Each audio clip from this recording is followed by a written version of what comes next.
If you've been following this series on prediabetes, if you or someone you know has the signs and symptoms or carries the risk factors, then this video is for you. How is prediabetes diagnosed? There are 3 simple blood tests that are generally used to confirm a diagnosis of prediabetes. The first one is the fasting blood sugar test. As the name indicates, it's a blood test that's run after an overnight fast. 10 to 12 hours is the recommended time. And the purpose of this test is to check how well your body manages blood sugar through the fasting hours of the night.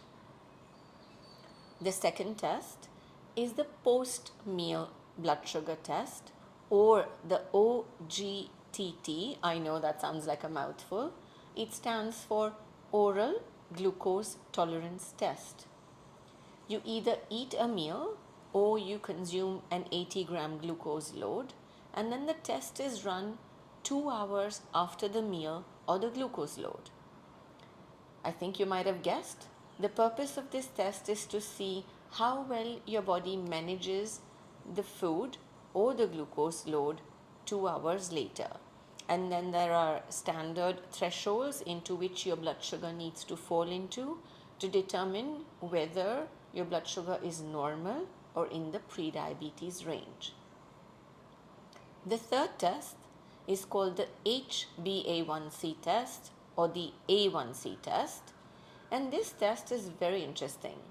It gives us a 2 to 3 month look back in time to see how well your body has been processing blood sugar.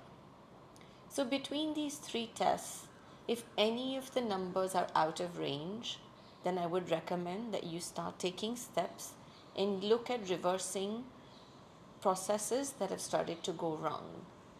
Prediabetes, according to different organizations around the world and perhaps in the country that you live in, is either diagnosed with any one of these tests or 2 or all of these tests. As far as I'm concerned, if a single one of these numbers is out of range, then it's time to take action. This is Madhavi Shilpi here at the Nutrition Refinery. I'm running a series on prediabetes.